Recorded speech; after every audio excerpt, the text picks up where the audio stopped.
Hello students, today I am going to discuss dictionary techniques in data compression. In this video lecture, I will discuss what is dictionary technique, what is static dictionary, what is diagram coding, what is NZ77 approach and what is NZ78 approach. तो let's start. What are dictionary techniques? तो अभी तक हम क्या देख रहे थे कि नाइक Huffman coding we are generating code words for a single symbol, यानी एक सिंबल के लिए हम क्या कर रहे थे, कोड वर्ड डिजाइन कर रहे थे. Now instead of designing code word for a single symbol, what we have to do now, we have to design techniques that encode substrings, यानी more than one symbols with code words. यानी कि अब हमारा objective क्या है कि हमें एक से अधिक सिंबल्स को कंबाइन करके उसके लिए कोड वर्ड जनरेट करना है instead of individual symbols.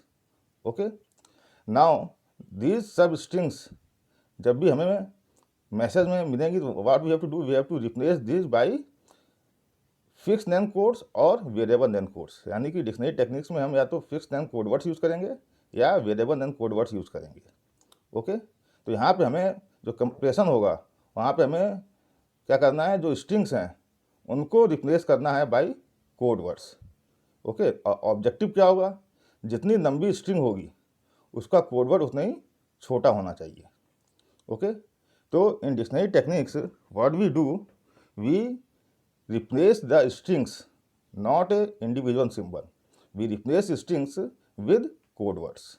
Okay, तो dictionary is actually a data structure जिसमें कि हम स्ट्रिंग्स और उनके कोड वर्ड्स को मेंटेन करते हैं. Okay, now what is the general scheme, ये एक डिक्शनरी डी है. और व्हाट इज़ डी, इस डी में क्या है, it is a connection of strings जिसे हम जनरली कहते हैं फ्रेजेज. जैसे इंग्लिश में फ्रेजेज होते हैं तो जो स्ट्रिंग्स हैं उनको हम क्या कहते हैं, phrases. It is a connection of strings. What is the dictionary is connection of strings. ठीक है, और इसमें फ्रेजेज भी होंगे और जितने भी अल्फ़ाबेट में सिंबल्स होंगे वो सारे सिंबल्स भी होंगे. तो for completeness the dictionary includes all single symbols. तो डिक्शनरी में क्या है, जितने भी अल्फ़ाबेट में सिंबल्स हैं वो सब होंगे प्लस स्ट्रिंग्स होंगी जो कि उन अल्फ़ाबेट सिंबल से मिलकर बनी होंगी. तो dictionary is a connection of strings and all the single symbols from the alphabet. Okay, अब कोई टेक्स्ट है जिसे हम पार्स कर रहे हैं. ठीक है, सपोज टेक्स्ट टी है और ये जो टेक्स्ट टी है ये T1 T2 से TZ तक के सब स्ट्रिंग से मिलकर बना हुआ. तो T1 T2 सब क्या है, substrings of this text T है. ठीक है, और ये जो सब स्ट्रिंग्स हैं they all belongs to dictionary. ठीक है, तो इसे हम क्या कहते हैं कि we are parsing the text, we are parsing the text T with respect to D.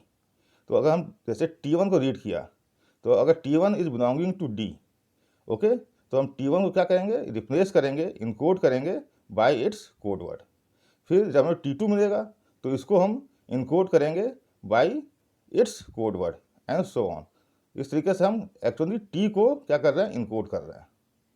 तो हमें जो टेक्स्ट मिलेगी उसमें से हमें सब स्ट्रिंग्स आइडेंटिफाई करने हैं और उन सब स्ट्रिंग्स को हमें चेक करना है अगेंस्ट द डिक्शनरी. और उस डिक्शनरी में अगर वो टेक्स्ट सब स्ट्रिंग अपीयर हो रही है तो हमें उस सब स्ट्रिंग को रिप्लेस करना है उसके कोड वर्ड से. Okay, the text is encoded by replacing each phrase T1 Ti with a code that acts as a pointer to a dictionary. ठीक है, तो हर एक फ्रेज Ti जो कि डिक्शनरी में अवेलेबल है उसको हमें रिप्लेस करना है by their code word. Okay, this is what the simple general scheme that are used in dictionary techniques. Now what is the basic idea of dictionary coding. तो हमें कोई भी जो इनपुट सोर्स मिला है, इनपुट सोर्स है जो कि जनरेट कर रहा है मैसेज टेक्स्ट, और उसको हमें क्या करना है, इनकोड करना है यूजिंग डिक्शनरी कोडिंग. तो हमें करना क्या होता है, हमें आइडेंटिफाई फ्रीक्वेंट सिंबल पैटर्न्स, यानी हमें उन सब स्ट्रिंग्स को आइडेंटिफाई करना होता है जिनकी फ्रीक्वेंसी क्या है. ठीक है, तो we have to identify the frequency of symbol patterns means सब स्ट्रिंग्स.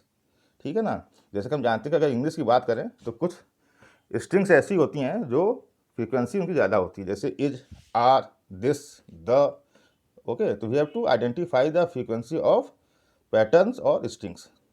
फिर क्या करना, इनकोड दोज मोर एफिशिएंटली. तो जिनकी फ्रीक्वेंसी ज़्यादा है उनको हमें एफिशिएंटली इनकोड करना है, मतलब उनका जो कोडवर्ड होगा वो उतना ही छोटा होना चाहिए। That is mean encode those with more efficient way. Okay, use a default और less efficient encoding for the rest.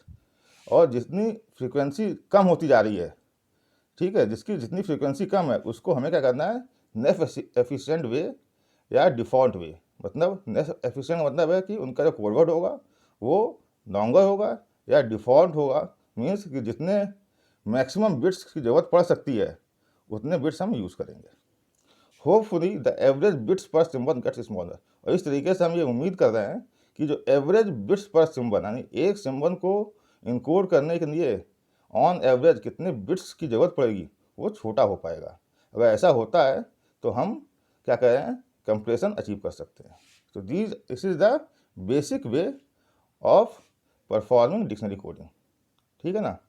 In general dictionary based techniques works well for highly correlated data but less efficient for data with no coordination. तो यहाँ correlated data का मतलब क्या है कि data आपस में रिलेटेड है। यहाँ पे डेटा का मतलब है जो स्ट्रिंग है वो पिछले टेक्स्ट में जो आप रीड करके आए हैं उसमें वो अपीयर हो रही है, मतलब वो स्ट्रिंग कितनी बार जल्दी अपीयर हो रही है, तो वो हम कहेंगे कोरिलेटेड डेटा। तो टेक्स्ट के केस में ऐसा पॉसिबल होता है। तो वहाँ पे जहाँ पे कोरिलेशन डेटा के बीच में ज़्यादा होगा वहाँ पे हम डिक्शनरी कोडिंग को जनरली यूज़ करते हैं। तो let's take an example to understand कि हम यहाँ पे एक इंग्लिश सोर्स को कंसिडर कर रहे हैं, ऐसा सोर्स जो इंग्लिश के वर्ड्स को जनरेट कर रहा है, और ये अज्यूम कर रहे हैं कि 26 लेटर्स हैं, सब लोअर केस में हैं, और 6 पंक्चुएशन मार्क्स यूज़ कर रहा है। तो टोटल जो सिम्बल्स हो गए 26 + 6 32। ओके, तो जो हमारा सोर्स है वो जो इंग्लिश टेक्स्ट जनरेट करेगा वो इन 26 लेटर्स और इन 6 पंक्चुएशन मार्क्स से मिलकर ही बना होगा। ठीक है। तो जो single symbol FNC means fixed length code. ठीक है, तो सिंगल सिंबल एफएनसी अगर यूज़ कर रहे हैं, यानी एक सिंबल को अगर हमें इनकोड करना हो तो हमें कितने बिट्स की ज़रूरत पड़ेगी। तो टोटल नंबर ऑफ सिंबल्स कितने हैं, 32। तो 2 की पावर 5 कितनी होती है, 32। यानी कि अगर एक सिंबल को हमें इनकोड करना है सिर्फ, तो हमें 5 bits per symbol, BPS mean bits per symbol, 5 bits चाहिए। ओके, क्योंकि 26 + 6 या 32, और 32 क्या होता है, 2 की पावर 5, यानी कि 5 बिट्स। तो एक सिंबल फिक्स लेंथ मतलब हर सिंबल के लिए हमें कितने बिट्स चाहिए, 5। ओके, और अगर हम 4 सिंबल एफएनसी बना रहे हैं, यानी कि जो पैटर्न है, जो स्ट्रिंग है, वो कितने सिंबल से मिलकर बनी है, 4। ठीक है, और उसके लिए भी हम फिक्स लेंथ कोड वर्ड ही यूज़ कर रहे हैं। तो फिक्स लेंथ इनकोडिंग जो होगी वो कितने बिट्स चाहिए, 20 बिट्स चाहिए। कैसे चाहिए कि अगर आपके पास 32 सिंबल्स हैं और हम देखें कि इन 32 सिंबल से कितने स्ट्रिंग्स बन सकते हैं जिनकी लेंथ कितनी हो, 4, तो वो बनेगा 32 की पावर 4। इतने स्ट्रिंग्स आप जनरेट कर सकते हैं using 26 letters and 6 punctuation marks. और 32 की पावर 4 कितनी होती है, इट इज इक्वल टू 2 की पावर 20 होती है। तो 2 की पावर 20 मीन्स कि हमें कितने बिट्स चाहिए, 20 बिट्स। यानी 4 सिंबल का अगर कोड है, का अगर स्ट्रिंग है, ठीक है, तो उसके लिए हमें कितने बिट्स चाहिए, 20 bits per symbol. Okay, now भी अज्यूम करें कि जो डिस्ट्रीब्यूशन है अनइवन है।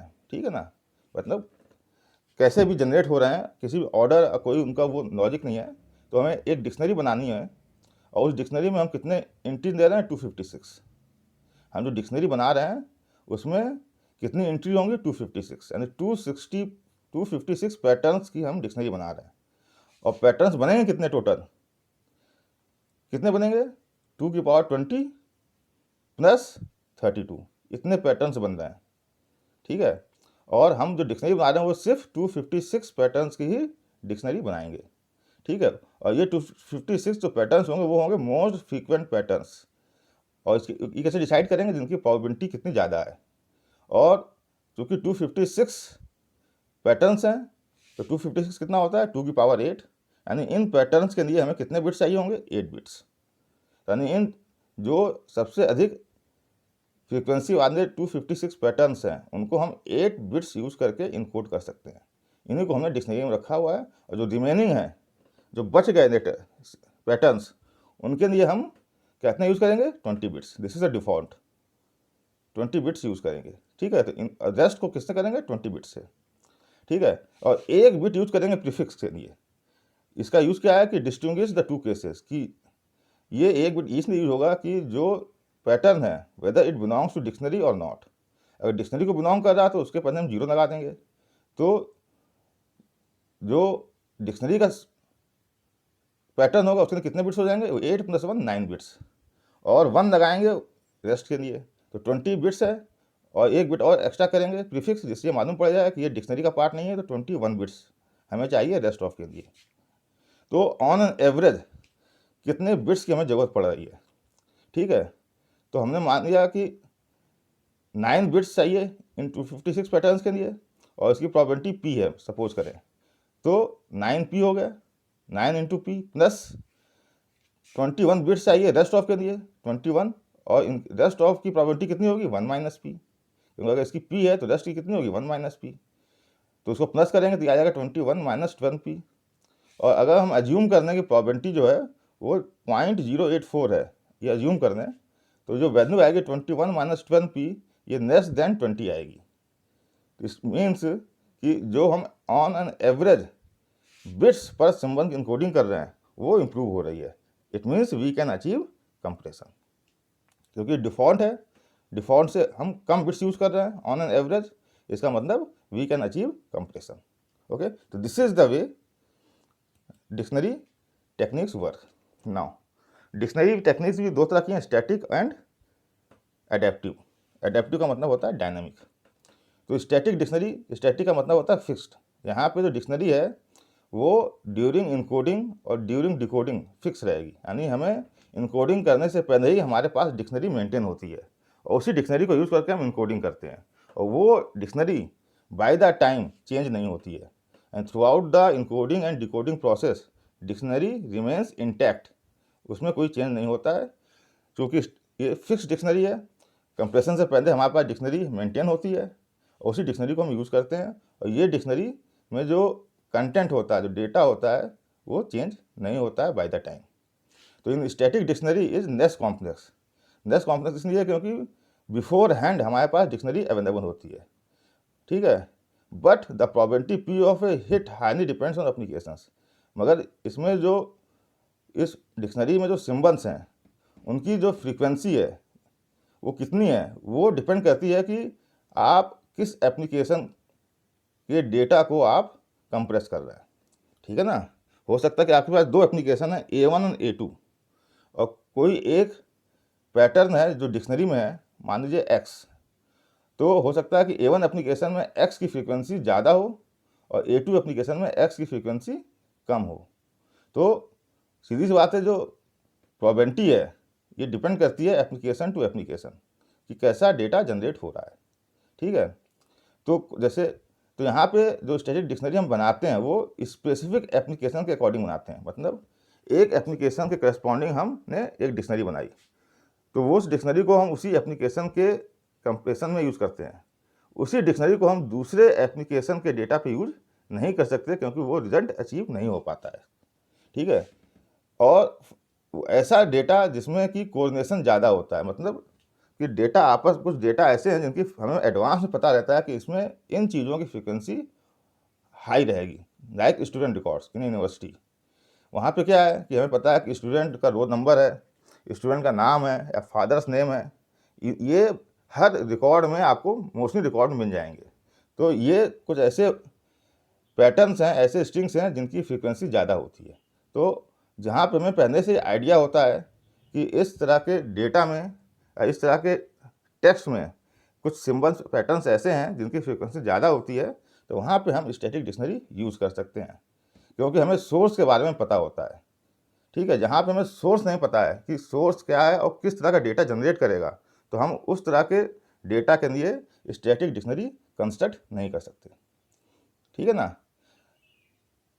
जैसे कि अगर आप इंग्लिश के वर्ड्स की बात करें, तो मान लीजिए कि इंग्लिश के डिक्शनरी में 1 लाख इंग्लिश वर्ड्स हैं, मगर हम इन जनरल कितने यूज़ करते हैं, ठीक है। तो मान लीजिए कि हमारा इन जनरल हम 2000 वर्ड्स ऐसे हैं जिनको हम मोस्टली यूज़ करते हैं। तो हमें चूँकि इंग्लिश के डिक्शनरी की नॉलेज एडवांस में है, ठीक है, और हमें ये भी आइडिया है कि इन जनरल कौन से वर्ड्स ज़्यादा यूज़ किए जाते हैं तो हम इन 2000 वर्ड्स के लिए एक डिक्शनरी कंस्ट्रक्ट कर सकते हैं। और ये डिक्शनरी एप्लीकेबल होगी जब भी हमें कोई डेटा अवेलेबल होगा जो इंग्लिश के वर्ड से मिलकर बना होगा। तो हमें सोर्स पता होना चाहिए कि सोर्स क्या है, ताकि हमें ये मालूम पड़ सके कि डेटा क्या जनरेट होने वाला है। तभी हम उस सोर्स के करस्पॉन्डिंग स्टैटिक डिक्शनरी बना सकते हैं। अगर सोर्स का चेंज कर देंगे तो वो स्टैटिक डिक्शनरी अब एप्लीकेबल नहीं होगी, हमें फिर से नई स्टैटिक डिक्शनरी बनानी पड़ेगी दूसरे सोर्स के लिए। ओके, नाउ स्टैटिक डिक्शनरी के लिए सबसे जो पॉपुलर और कॉमन टेक्निक यूज होती है उससे कहते हैं डायग्राम कोडिंग। ठीक है, तो डायग्राम कोडिंग में क्या होता है, जो डिक्शनरी होती है इसमें क्या क्या आइटम्स होते हैं, और लेटर्स फ्रॉम द अल्फ़ाबेट, जितने भी सिम्बल्स होंगे अल्फ़ाबेट में वो सारे सिम्बल्स होंगे डायग्राम कोडिंग में। और एज मैनी डायग्राम, डायग्राम का मतलब होता है पेयर ऑफ लेटर्स। ठीक है, तो डायग्राम में क्योंकि डायग्राम कोडिंग है तो यहाँ पे जो पैटर्न दिए जाएंगे वो क्या होंगे, दो सिम्बल से मिलकर बने होंगे, वो पेयर्स होंगे। ठीक है, तो जितने एंट्री हो सकती हैं डिक्शनरी में, पॉसिबल एंट्री डायग्राम्स की, उसको हम डिक्शनरी में मेंटेन करते हैं। ठीक है, तो for example if you want to encode pure ASCII text document we can design a dictionary of size 256 entries. ठीक है, तो अगर हम मान लीजिए कि हम कोई टेक्स्ट डॉक्यूमेंट है और उस टेक्स्ट डॉक्यूमेंट में सिर्फ आस्की कैरेक्टर से यूज हो रहे हैं, तो हम ऐसी डिक्शनरी बना सकते हैं जिसमें कितनी एंट्री हो सकती है, 256। ठीक है, this is the size of dictionary, इसमें 256 एंट्री हो सकती हैं। सोर्स अल्फ़ाबेट क्या होगा, 95 प्रिंटेबल आस्की सिंबल्स होते हैं। ठीक है ना, और अगर हम 256 में 95 माइनस कर दें तो कितनी एंट्री और बच जाएंगी, 161। तो 95 सिंबल्स तो हो गए क्योंकि वो बिलोंग करते हैं अल्फ़ाबेट को, और जो रिमेनिंग 161 स्लॉट अभी रिमेनिंग है वो किसके लिए यूज होंगी, पेयर्स के लिए, सेकेंड डायग्राम्स के लिए। तो हम ऐसे डॉक्यूमेंट जो आस्की टेक्स्ट डॉक्यूमेंट्स होते हैं उनके लिए एक 256 एंट्रीज की डिक्शनरी कंस्ट्रक्ट कर सकते हैं। ओके, एक एग्जाम्पल से समझते हैं कि हमारा अल्फ़ाबेट है, उसमें सिर्फ 5 सिम्बल्स हैं, ABCDR, 5 अल्फ़ाबेट से सिम्बल से मिलकर ये अल्फ़ाबेट बन रहा है। तो हमने एक डिक्शनरी बनाई है। ठीक है ना, मान लीजिए डिक्शनरी है, यहाँ पे एंट्री A है, तो जितने सिम्बल्स हैं इनके लिए तो एंट्री होनी ही होनी है, तो ABCDR हो गई। ठीक है, और हमने मान लीजिए कि ये साइज 8 है, 8 साइज़ की डिक्शनरी बना रहे हैं, तो अभी 3 स्लॉट बाकी हैं, तो 3 स्लॉट में 3 डायग्राम यूज कर सकते हैं, 3 पेयर ऑफ सिम्बल्स यूज कर सकते हैं। तो हमने AB, AC और AD का यूज़ किया है, और ये उनको हमने फिक्स्ड लेंथ कोड असाइन कर दिया है। ठीक है ना, अब मान लीजिए कि ये एक टेक्स्ट है, ABRACADABRA, इस टेक्स्ट को हमें इनकोड करना है यूजिंग दिस डिक्शनरी। तो हम क्या कर रहे हैं कि हमने A को रीड किया, ठीक है, तो ये A मिल गया। ठीक है, अब A आगे गए तो B मिला, तो हमें AB मिल गया, तो हम इस AB को किससे रिप्लेस कर देंगे, 101 से, तो this AB is replaced by 101। फिर इस AB के आगे R मिला, तो ये R है, और R के बाद A है, तो यहाँ RA नहीं है, तो हम सिर्फ R को इनकोड करेंगे किससे, 100 से, तो ये हो जाएगा 100। और इस वे में हम इस टेक्स्ट को पूरा इनकोड कर देंगे यूजिंग दिस डिक्शनरी।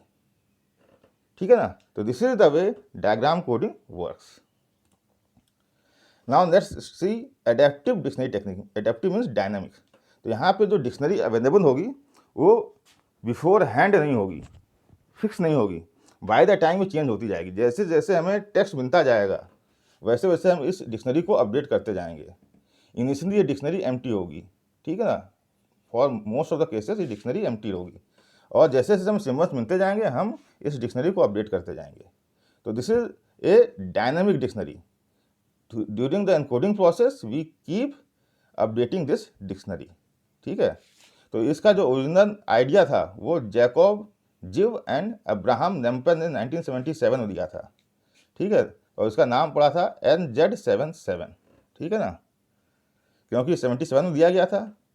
ठीक है, और N लेम्पन और Z मतलब जीव, तो इनके द्वारा तो इसको आ गया NZ77, और 78 में यही आ गया था, NZ78 आ गया था। तो दो ये टेक्निक्स हैं। ठीक है, और इन्हीं दो अप्रोचेज हैं। इन्हीं अप्रोच पे जो सबसे अधिक वेल नोन टेक्निक है वो है NZW, जो कि मॉडिफिकेशन है एल्गोरिथम्स का और पब्लिश किया था टेरी वेंस ने 1984 में। तो यहाँ से हम देखते हैं कि एडेप्टिव डिक्शनरी टेक्निक कैसे काम करती है। तो हम यहाँ पे देखेंगे NZ77 अप्रोच क्या है। तो इसका जो जनरल अप्रोच क्या है कि dictionary is a portion of the previously encoded sequence. जो डिक्शनरी होती है वो क्या होता है, उसमें जो कंटेंट होता है वो क्या होता है, वो प्रीवियसली इनकोडेड सीक्वेंस का पोर्शन होता है। ठीक है ना, यानी कि डिक्शनरी पूरी नहीं होती है, जैसे जैसे आपको डेटा मिलता जा रहा है, ठीक है, वैसे वैसे आप डिक्शनरी को अपडेट करते जा रहे हैं। ठीक है, तो अगर आपने मानिए 30% डेटा रीड कर लिया है और अभी 70% डेटा रीड करना बाकी है, तो जो डिक्शनरी हमने कंस्ट्रक्ट की है वो सिर्फ और सिर्फ 30% डेटा जो हमने रीड किया उसके अकॉर्डिंग ही डिक्शनरी कंस्ट्रक्ट की है, और जैसे जैसे हम आगे बढ़ते जाएंगे हम इस डिक्शनरी को अपडेट करते जाएंगे। तो यहाँ पे हम एक कॉन्सेप्ट यूज़ करते हैं स्लाइडिंग विंडो का। This concept is use for compression. ठीक है, स्लाइडिंग विंडो में दो पार्ट्स होते हैं, एक होता है सर्च बफर, ठीक है, जिसमें कि हम क्या करते हैं, सर्चिंग करते हैं, that contains A portion of recently encoded sequence. ठीक है, तो ये आपका सर्च बफर हो गया, इसमें हम उस कंटेंट को रखते हैं जो ऑलरेडी क्या हो गया, इनकोड हो चुका है। और एक होता है look ahead buffer that contains the next portion of sequence to be encoded. और लुक अहेड बफर में वो कंटेंट होता है जो अभी इनकोड होना बाकी है, जिसको भी इनकोड करना है। तो स्लाइडिंग विंडो दो सर्च बफर और लुक अहेड बफर से मिलकर बनता है। सर्च बफर में वो टेक्स्ट होता है, वो सीक्वेंस होता है जो ऑलरेडी हम इनकोड कर चुके हैं, और लुक अहेड बफर में वो कंटेंट होता है टेक्स्ट का जिसको भी अभी इनकोड करना बाकी है। ठीक है, मैकेनिज्म क्या होता है, ऑब्जेक्टिव हमारा क्या होता है, find the maximum length match for the string pointed to by the search pointer in the search buffer and encode it. हमें सर्च बफर में वो स्ट्रिंग फाइंड आउट करनी होती है जिसकी लेंथ सबसे मैक्सिमम हो और वो स्ट्रिंग मैच कर जाए लुक अहेड बफर में। तो ऐसी कोई सब स्ट्रिंग जो सर्च बफर में एग्जिस्ट करती है और वो मैच कर जाए लुक अहेड बफर में, तो ऐसी स्ट्रिंग हमें निकालनी होती है जिसकी लेंथ सबसे मैक्सिमम होती है, और फिर हमें उस स्ट्रिंग को क्या करना होता है, इनकोड करना होता है। तो we have to find the maximum length match, ठीक है, इन सर्च बफर हमें फाइंड आउट करना होता है और उसको इनकोड करना होता है। तो यहाँ पे इसको अप्लाई करते हैं। ये स्लाइडिंग विंडो आपकी दिख रही है, ये प्रीवियस टेक्स्ट है, ये आगे भी बचा है, ये आपका स्लाइडिंग विंडो है। स्लाइडिंग विंडो जो है वो सर्च बफर और लुक अहेड बफर से मिल के बना हुआ है। तो ये पूरा स्लाइडिंग विंडो है, इसमें दो पोर्शन है, ये यहाँ से यहाँ तक जो पोर्शन है ये आपका सर्च बफर है, और यहाँ से यहाँ तक जो पोर्शन है वो आपका लुक अहेड बफर है। ठीक है ना, इन दोनों की साइज मिलके स्लाइडिंग विंडो की साइज बनती है। तो यहाँ पे सर्च बफर की साइज कितनी है, 8 सिम्बल्स, और लुक अहेड बफर की साइज है 7 सिम्बल्स। तो दोनों को सम करेंगे तो स्लाइडिंग विंडो की साइज हो जाएगी 15 सिम्बल्स। ओके, तो इस सर्च बफर में जो कंटेंट है इसको हम ऑलरेडी इनकोड कर चुके हैं। ठीक है ना, और इस लुक अहेड बफर में वो पोर्शन है जिसको अभी हमें इनकोड करना बाकी है, तो हम वो, ठीक है। तो यहाँ पे कुछ टर्म समझ लेते हैं। ऑफसेट क्या होता है, तो हमें ऑफसेट निकालना होता है, तो ये होता है search pointer minus match pointer. ये सर्च पॉइंटर है आपका, सर्च पॉइंटर पॉइंट्स कर रहा है किसको, अभी first symbol of look ahead buffer a है। अब हम सर्च बफर में देखते हैं, सर्च बफर को हम स्कैन करते हैं फ्रॉम लास्ट टू बिगिनिंग, पीछे से चलते हैं और देखते हैं कि हमें ए कहाँ मिलता है। तो एक हमें ए यहाँ मिलेगा, एक ए ये है, एक ये है। ठीक है, तो मान लीजिए पॉइंटर जो इसको पॉइंट कर रहा है, तो ये यहाँ से यहाँ तक के बीच में डिफरेंस कितना है, तो search pointer this minus match pointer, this comes out to be 1 2 3 4 5 6 7। ठीक है, तो ये पॉइंटर के बीच में डिस्टेंस कितनी है, दैट इज द ऑफसेट। तो ऑफसेट को हम ओ से रिप्रेजेंट कर रहे हैं, दिस इज 7। ठीक है, हमने इसको क्यों नहीं लिया मैच पॉइंटर, इसको क्यों नहीं लिया, ये हम आगे देखेंगे कि हमने इसको ही सिलेक्ट क्यों किया है। मगर बस ये समझ लीजिए कि ऑफसेट का मतलब क्या होता है कि सर्च पॉइंटर और मैच पॉइंटर के बीच में कितने सिंबल्स का डिस्टेंस है, दिस इज योर ऑफसेट। तो यहाँ पे इस केस में offset is your 7। Length of match, ठीक है, number of consecutive letters matched, कितने कंजिक्यूटिव लेटर्स मैच कर गए हैं उनकी लेंथ हमें निकालनी है। जैसे आप यहाँ से देखें, मैच पॉइंटर यहाँ पे है और सर्च पॉइंटर यहाँ पे है, तो ये ए और ए मैच कर गए। अब सर्च पॉइंटर जब हम बी पे आए तो इसमें भी आगे बी है, तो बी और बी भी मैच कर जाएंगे। फिर सर्च पॉइंटर आर पे आएगा और यहाँ पे जब मैच पॉइंटर बढ़ाएंगे आर पे, तो आर और आर भी मैच कर गए। फिर इसको मैं ए पे लेके आए सर्च पॉइंटर को, तो मैच पॉइंटर भी ए पे आ गया, तो ए भी मैच कर गया। और उसके बाद जब आर पे आए तो जो मैच पॉइंटर इस पॉइंट पे आया, तो ये मिसमैच है, ठीक है ना।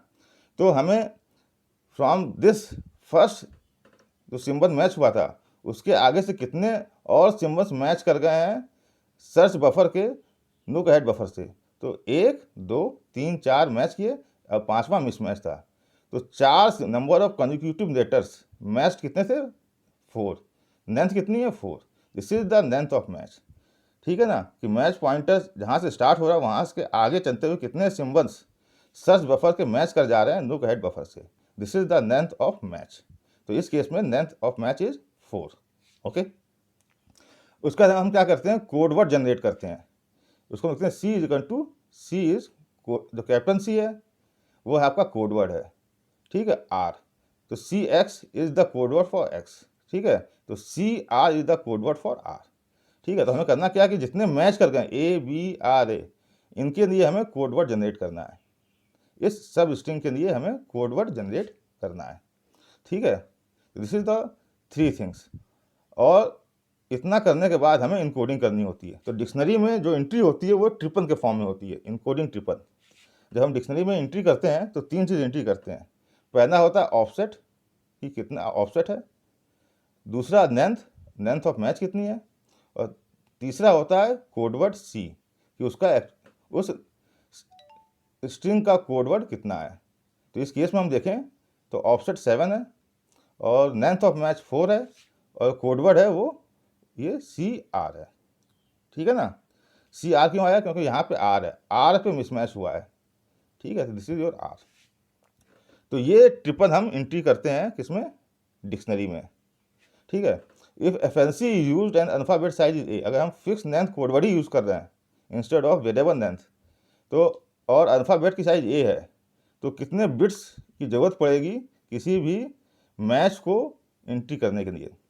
तो एस, ठीक है, एस क्या है आपका, is the size of search buffer, ठीक है। क्योंकि हम सर्च बफर में ही चेक कर रहे हैं, तो मैक्सिमम कितने सिम्बल्स मैच कर सकते हैं 8, ठीक है। तो log to the base S bits में यूज करने पड़ेंगे, क्योंकि इससे बड़ी स्ट्रिंग आपको मिलेगी नहीं मैच करने के लिए। Log to the base 2 W, W is the sliding window, ठीक है ना।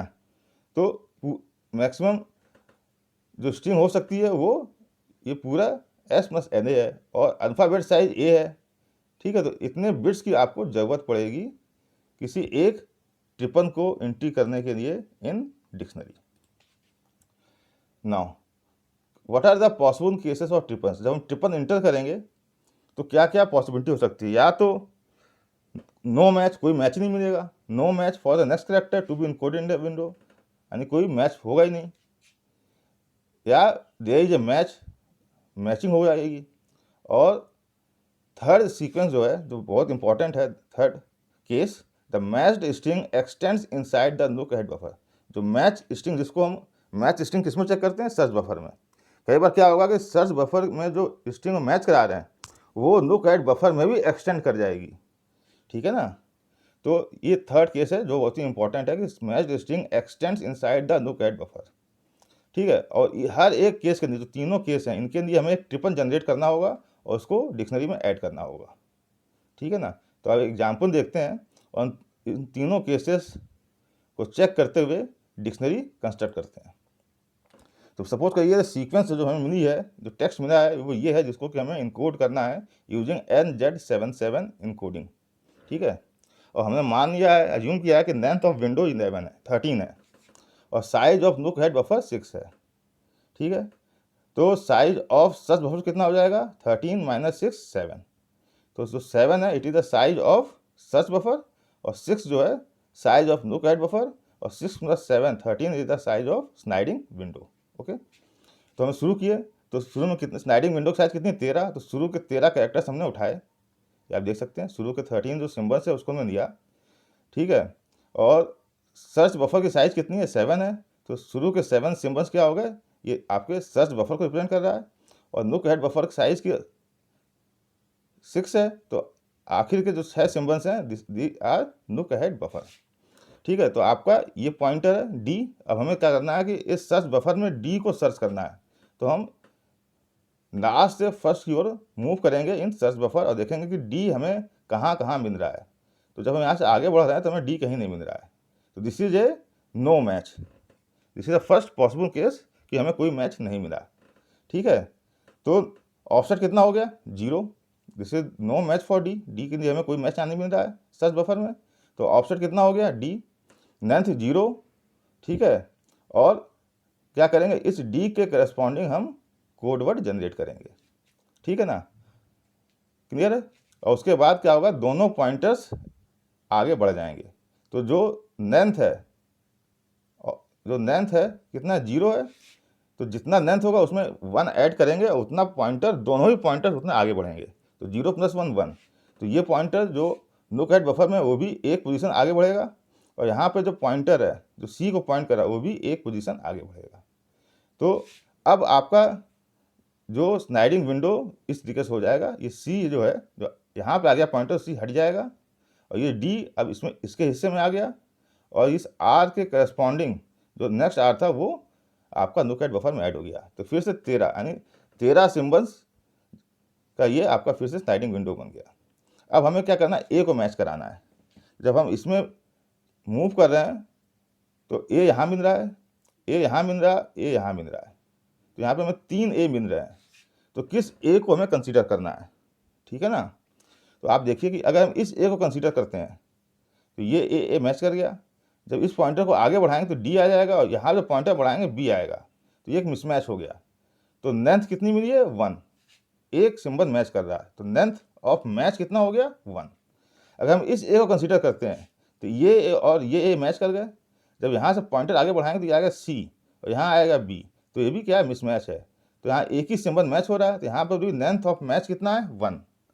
अब अगर इस ए को कंसीडर करें तो ये ए और ये मैच किए, दोनों पॉइंटर आगे बढ़े तो ये बी आया और ये बी आया, तो सेकंड सिंबल में मैच कर गया। फिर से पॉइंटर को आगे बढ़ाया तो ये आर है और ये आर है, तो 3 सिंबल मैच कर गए। फिर ये ए है और फिर ये ए है, 4 सिंबल मैच कर गए। फिर जब पॉइंटर को आगे बढ़ाया तो this is C and this is R, तो ये मिसमैच है। तो कितने सिंबल्स मिले, कॉन्जिक्यूटिव सिंबल्स जो मैच हो रहे हैं वो टोटल कितने 4, दैट इज लेंथ इज 4। तो जो मैक्सिमम लेंथ होगा उसी को हम कंसिडर करेंगे। ठीक है ना, जो मैक्सिमम लेंथ की हमें सब स्ट्रिंग मिलेगी सर्च बफर में, we have to consider that only. तो यहाँ पे हम इस ए को कंसीडर करेंगे। तो मैच क्या मिला आपको, ए बी आर है, और इस ए से और इस ए के बीच में जो डिफरेंस है वो कितने का है, 7 का है। तो ऑफसेट 7 हो गया। ये सब स्ट्रिंग आपको मैच हुई है जिसकी लेंथ है 4, दिस इज 4। और मिसमैच किस कैरेक्टर पे हुआ है, लुक एट बफर में दिस आर पे, तो दिस इज सी आर। ठीक है, अब हम क्या करेंगे कि लेंथ 4 है तो कितने सिंबल्स हमें आगे बढ़ने हैं, 5। तो 1 2 3 4 5, ये 5 सिंबल्स पॉइंटर आगे बढ़ेगा, ये हट जाएंगे और ए से स्टार्ट होगा अब आपका लुक अहेड सर्च बफर। तो आप देखिए ए से स्टार्ट हुआ है, ए डी, फिर 1 2 3 4 5 ये हो गए, और this R R R, this R is there, और उसके आगे यहाँ पे A R R A D, ये बन गया आपका। ठीक है, तो 5 सिंबल्स हमें इसमें आगे बढ़े और 5 सिंबल्स इसमें आगे बढ़े, और उसके बाद आपका जो स्लाइडिंग विंडो इस तरीके से दिखाई देगा। ठीक है, अब यहाँ आर को स्टार्ट किया तो यहाँ पे आर यहाँ पे भी है और यहाँ पे भी 2 हैं। तो हम देखेंगे कि कहाँ से हमें मैक्सिमम लेंथ की स्ट्रिंग मैच कराते हैं। तो अगर इस आर की बात करें, ये आर मैच कर गया। ठीक है, अब चूंकि यहाँ पे सर्च बफर कंप्लीट हो गया है, तो जो थर्ड स्टेप था, जो थर्ड केस था कि matched string x tends inside the look at buffer, जो मैच स्ट्रिंग है वो आर, ये नहीं कि यहाँ ख़त्म हो जाएगी, हम इस स्ट्रिंग को एक्सटेंड कर देंगे लुक एट बफर में भी। तो आर आर मैच किया, तो यहाँ का पॉइंटर यहाँ पे आया और ये वाला पॉइंटर अब यहाँ पे आ गया, यहाँ आर है यहाँ ए है, तो मिसमैच हुआ। तो लेंथ कितनी मिली 1। अगर इस आर को हम चेक करें तो this R and this R is matched. तो ठीक है, फिर पॉइंटर मूव किया इस ए पे and the pointer moves this A, तो सेकंड सिंबल मैच कर गया। Then pointer moves to the this R and this pointer moves to this R, again there is a match, तो R A R match कर गया। अब यहाँ से हम ये पॉइंटर मूव कर जाएगा लुक हेड बफर में, यहाँ पे आर आ गए और यहाँ पे हमें ये वाला आर मिला तो ये भी मैच कर गया। तो इस आर को जब ए पे लाए और ये पॉइंटर ए पे आया तो भी मैच कर गया, और जब इस पॉइंटर को आर पे लाए और यहाँ पे डी लाए तो मिसमैच हुआ। तो टोटल कितने मैच कर गए, R A R A, 5 symbols match किए। ठीक है, तो ऑफसेट कितना था, दिस आर और दिस आर के बीच में offset is 3, length of match is 5, और इस लुक हेड बफर में जहाँ पे मिसमैच हुआ था वो सिंबल था डी, तो ये हो गया सी डी। तो दिस इज द वे। और उसके बाद ये चूंकि डी आखिरी सिंबल था तो इसके आगे हम अगर विंडो को बढ़ाते हैं, कितने सिंबल बढ़ाना पड़ेगा, 5 + 1 6। तो आपका जो लुक हेड बफर है वो लगभग खाली हो जाएगा, क्योंकि लुक हेड बफर की साइज 6 है और 6 सिंबल तो आगे बढ़ेंगे तो look head buffer is empty. तो we have to stop the process of encoding here. तो जो आपकी डिक्शनरी तैयार हुई है उसमें 3 एंट्री हुई हैं। First entry is this one, second entry is this one and third entry is this one. तो ये dictionary consist of 3 entries. This is the encoding process in NZ77 approach. ठीक है, अब जब इसको डिकोडिंग करते हैं इसी अप्रोच को लेके, तो डिकोडर के पास ये डिक्शनरी अवेलेबल होती है और वो सिंबल्स जिनको इनकोडिंग नहीं किया जा सका है, दिस इज दैट वन, यही बच गई थी जिसको इनकोड नहीं किया गया था। ठीक है ना, आप देख सकते, सॉरी, और ये स्टार्टिंग के सिंबल्स है। ठीक है, इसकी लेंथ कितनी है, 7 है, क्योंकि दिस इज द 1 2 3 4 5 6 7 सिंबल्स लिए, क्योंकि जो आपकी सर्च बफर है उसकी साइज कितनी है, 7। तो सर्च, तो इसने शुरुआत के 7 सिंबल्स लिए और इसको अब डिकोड करना है दिस वन। ये तो ये डिकोडर को मिलता है कि शुरुआत के उतने सिंबल्स मिलते हैं जितने साइज होती है सर्च बफर की, और ये डिक्शनरी है। तो अब इसने रीड करना शुरू किया। ठीक है, तो इसने देखा कि पहली एंट्री क्या है डिक्शनरी में, वो है 00 CD, मतलब नो मैच। ठीक, ऑफसेट भी 0, मैच भी 0। ठीक है, और डी सिंबल है तो उसने क्या किया, सिंपली इसमें डी ऐड कर दिया। तो ये जो आउटपुट था इसमें क्या हो गया, डी ऐड हो गया। ठीक है, नाउ इस take the second entry, this is 74 CR। ठीक है ना, यानी ऑफसेट कितना है, 7 है।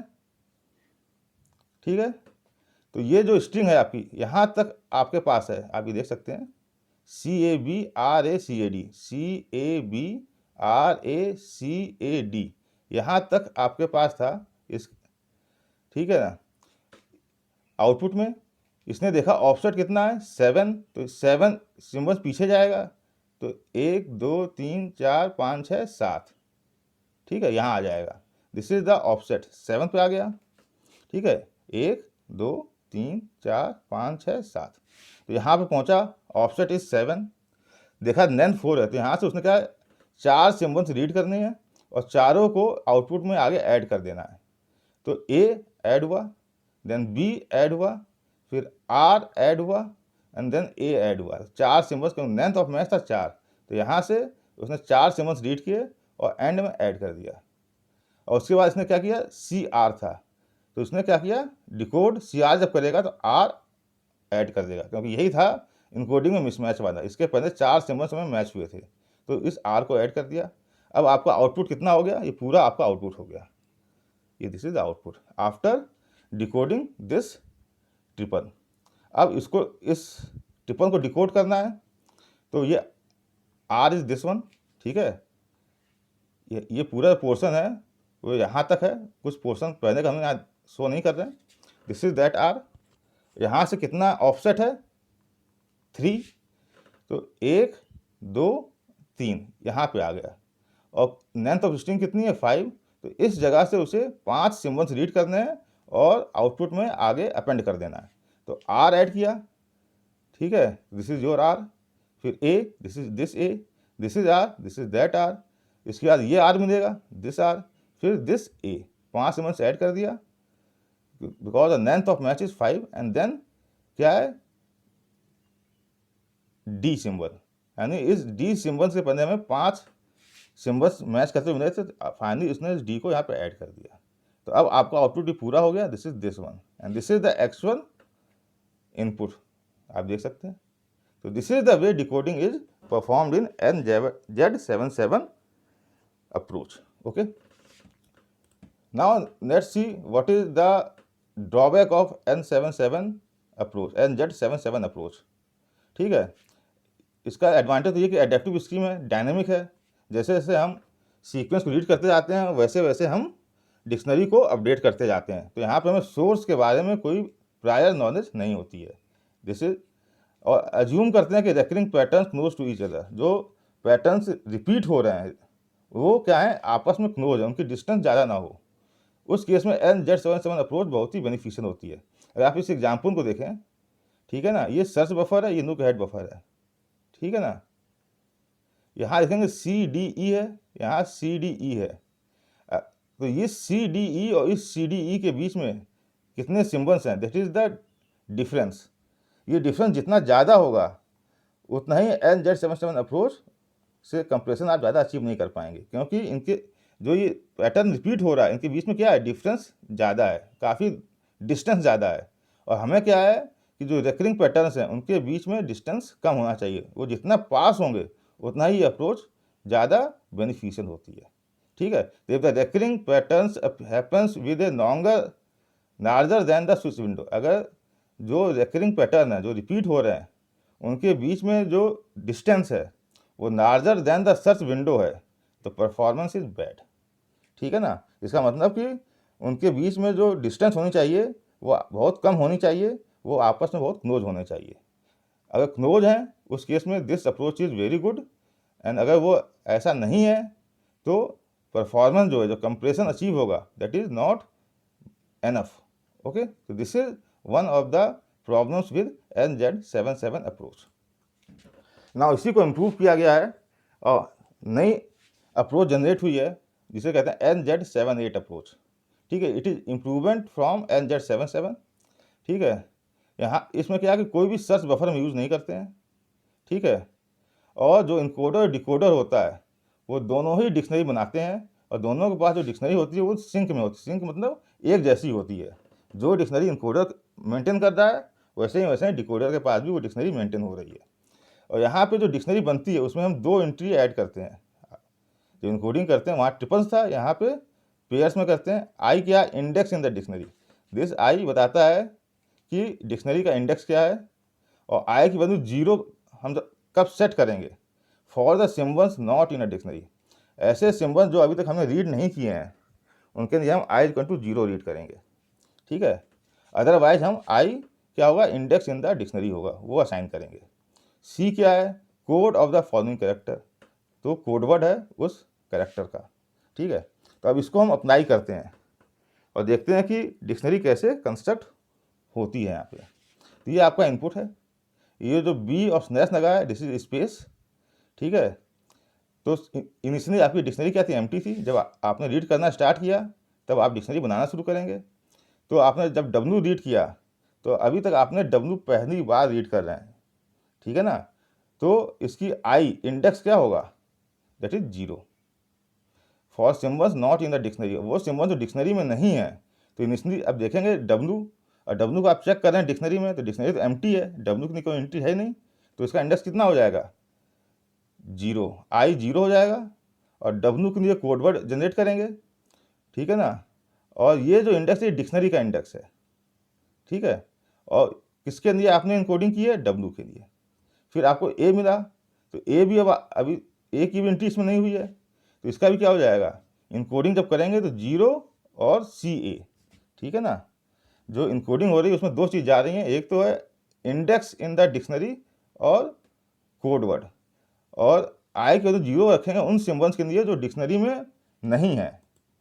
तो जो आप पहली बार रीड कर रहे हैं वो डिक्शनरी में ऑलरेडी नहीं होंगी, तो W रीड किया फर्स्ट टाइम तो डिक्शनरी में नहीं था, A रीड किया वो भी डिक्शनरी में नहीं था, B रीड किया वो भी डिक्शनरी में नहीं था। तो ये 3 जो एंट्री हुई हैं WAB, इसमें जब इनकोडिंग करेंगे तो क्या है, आई की वैल्यू 0 0 0 होगी। CW मतलब codeword for W, codeword for A, codeword for B, और ये डिक्शनरी की इंडेक्स है। ओके, 1 2 3, और ये एंट्री है जिसके करस्पॉन्डिंग ये इनकोडिंग की गई है। अब जब आप नेक्स्ट B रीड करेंगे तो अब B की एंट्री ऑलरेडी इस डिक्शनरी में है, आप देख सकते हैं। तो आप आगे रीड करेंगे ए, ठीक है, तो आप देखेंगे कि बी ए की एंट्री है कि नहीं है। तो आप देखेंगे बी की तो एंट्री है मगर बी ए की एंट्री नहीं है। तो हम क्या करेंगे, बी ए की एंट्री यहाँ पे ऐड कर रहे हैं। आप देख सकते हैं ये हमें फर्स्ट टाइम मिला है, तो बी ए की एंट्री ऐड कर रहे हैं। इंडेक्स क्या हो जाएगा, डिक्शनरी का 4 हो जाएगा, क्योंकि इंडेक्स 1 2 3 4 5 6 ऐसे बढ़ता जाएगा। और जो ये इनकोडर का इनपुट होगा, ठीक है ना, ये देखिए कैसे होगा, आई की वैल्यू क्या होगी। तो ये क्या है, बी ए है, ठीक है ना, बी ए है। तो स्टार्टिंग किससे हो रही है, बी से हो रही है, ठीक है। तो बी कहाँ मिला आपको, किस इंडेक्स पे मिला है, इंडेक्स नंबर 3 पे मिला है। तो आई की वैल्यू क्या हो जाएगी, 3, ठीक है। जो आपको पैटर्न फर्स्ट टाइम मिल रहा है उसमें जो स्टार्टिंग सिंबल देखना है कि उसकी डिक्शनरी में किस इंडेक्स पे एंट्री है, दैट इज योर आई। और जो कोडवर्ड जनरेट होगा, वो जो स्ट्रिंग मिली है जो फर्स्ट टाइम, उसका जो आखिरी सिंबल होगा उसका हमें कोडवर्ड जनरेट करना है। तो ये हो गया 3, क्योंकि बी मिला है 3 पे, और कोडवर्ड कैसा जनरेट होगा, सी ए का, ओके। उसके बाद हम देखेंगे ये मिला स्पेस, स्पेस आपको पहली बार मिल रहा है, तो पहली बार मिल रहा है तो I becomes 0, C codeword for space, entry क्या हो गई 5, और this is the entry space. Space के बाद आपने डब्ल्यू रीड किया, तो आप डब्ल्यू ऑलरेडी रीड कर चुके हैं, ठीक है। डब्ल्यू के बाद ए, तो डब्ल्यू ए चेक करना है, तभी आपने डब्ल्यू ए रीड नहीं किया है, तो you are reading W A first time, this is your W A, ठीक है। अब एंट्री क्या होगी, तो डब्ल्यू आपको कहाँ मिला था, इंडेक्स नंबर 1 पे, तो यहाँ पे आई की वैल्यू क्या हो जाएगी 1, और डब्ल्यू ए का आखिरी सिंबल क्या ए, तो कोडवर्ड किसका जनरेट होगा, सी ए का, ठीक है। अब डब्ल्यू ए के बाद आपको बी मिला, तो बी ऑलरेडी इसमें एग्जिस्ट कर रहा है, और फिर बी मिला, तो आप देखेंगे कि बी और बी आपको फर्स्ट टाइम मिल रहा है।